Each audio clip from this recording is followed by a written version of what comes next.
चाहे वह बेहतर हैबिट्स बिल्ड करना हो, अपने हैप्पीनेस को बढ़ाना हो या अधिक पैसा कमाना हो। उन लोगों के सक्सेस स्टोरीज को पढ़ने से बेहतर कुछ नहीं है जिन्होंने अपने लाइफ में इन चीजों को अचीव करा है। साइंटिफिक थिंकर और मेटाफिजिशियन रेने डेकार्ट कहते हैं, एक अच्छी किताब को पढ़ना इतिहास के मोस्ट इंटेलिजेंट पर्सन के साथ कन्वर्सेशन करने के जैसा है। इसलिए आज सक्सेसफुल लोगों के लाइफ से ऐसे 4 बातें हम लोग डिस्कस करेंगे जो आपके गुड लाइफ को बेटर लाइफ बना सकती है। Number 1, pare down the number of decisions you make every day. हर दिन हमें छोटे बड़े हजारों डिसीजंस लेने पड़ते हैं, जैसे सुबह में एक्सरसाइज करूं या ना करूं, ऑफिस या बाहर जाते समय कौन से कपड़े पहनूं, भूख लगने पर बर्गर और पिज्जा खाऊं या वेजिटेबल्स और न्यूट्रिशियस फूड। और ऐसे ही कई डिसीजंस जिसमें कुछ डिसीजंस तो इम्पोर्टेंट होते हैं लेकिन ज्यादातर अनइम्पोर्टेंट होते हैं। रिसर्चर्स कहते हैं कि अस ह्यूमंस हमारे पास दिन में सही डिसीजंस लेने की कैपेसिटी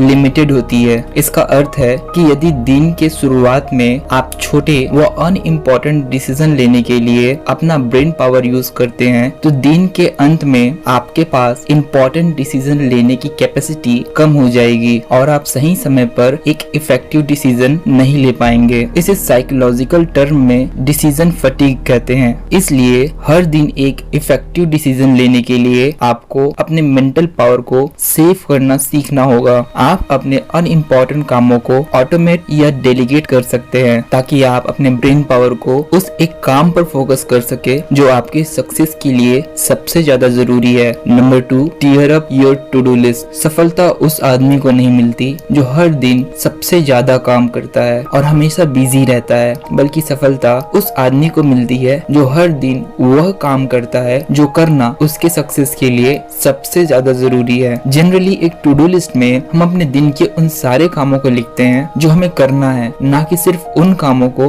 जो हमें सक्सेसफुल बना सकती है। इसलिए हम अपने बायोलॉजिकल पिक टाइम को, जिसमें हम सबसे ज्यादा प्रोडक्टिव होते हैं, उन अनइम्पोर्टेंट कामों को करने में खर्च कर देते हैं जिनमें हम कुछ बड़ा और इम्पोर्टेंट कर सकते थे। और इसलिए हम उन महत्वपूर्ण कामों को सही समय पर खत्म नहीं कर पाते जो हमें एक ग्रैंड सक्सेस दिला सकती है। इसलिए जरूरी है कि आप टू डू लिस्ट के बजाय सक्सेस लिस्ट बनाएं। अपनी बुक द वन थिंग में गैरी केलर, जो कि दुनिया के सबसे बड़े रियल एस्टेट कंपनी के फाउंडर है, वे कहते हैं कि टू डू लिस्ट लंबे होते हैं जिनमें दिन के सारे काम लिखे होते हैं। सक्सेस लिस्ट छोटे होते हैं जिनमें स्पेसिफिक इंपॉर्टेंट काम लिखे होते हैं। एक आपको सारे डायरेक्शंस में पुल करता है और दूसरा आपको एक स्पेसिफिक डायरेक्शन की ओर ले जाता है। एक ऑर्गेनाइज्ड डायरेक्टरी है और दूसरा डिसऑर्गेनाइज्ड डायरेक्टरी। आपको सारे काम इम्पोर्टेंट लग सकते हैं, घर की सफाई करना, कपड़े प्रेस करना जरूरी मालूम पड़ सकता है, मगर ये वे काम नहीं है जो आपको सक्सेस दिला सकती है। इसलिए जब आप टू डू लिस्ट बना रहे हो तो कुछ मिनट एक्स्ट्रा निकालकर उन कामों को इम्पोर्टेंस के अकॉर्डिंग प्रायोरिटाइज करें और सबसे पहले सिर्फ उन 3 कामों पर फोकस करें जो आपके लिए सबसे ज्यादा महत्वपूर्ण है। Number 3, turn have to into get to. अपने बुक एटॉमिक हैबिट्स में ऑथर और habit building expert James Clear कहते हैं कि आप अक्सर उन कामों के बारे में बात करते हैं जो आपको दिन में करना है, जैसे you have to wake up early for work, you have to cook dinner for your family. वे कहते हैं कि इन सेंटेंसेस में एक वर्ड हैव टू को गेट टू से रिप्लेस कर दो। For example, you don't have to, you get to wake up early in the morning, you get to cook dinner for your family.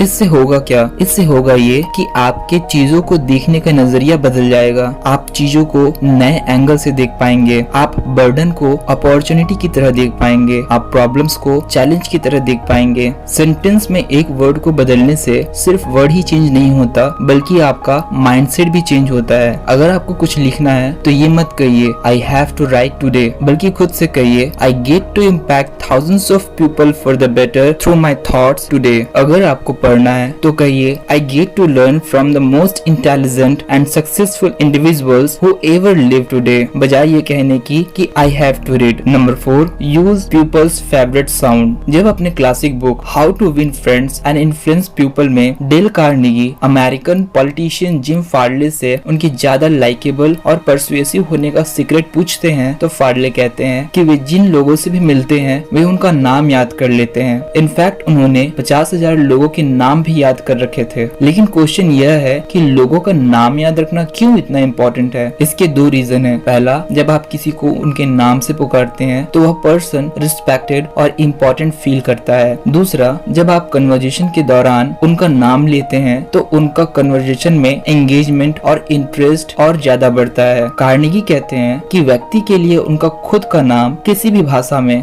सबसे ज्यादा स्वीटेस्ट और most important sound है।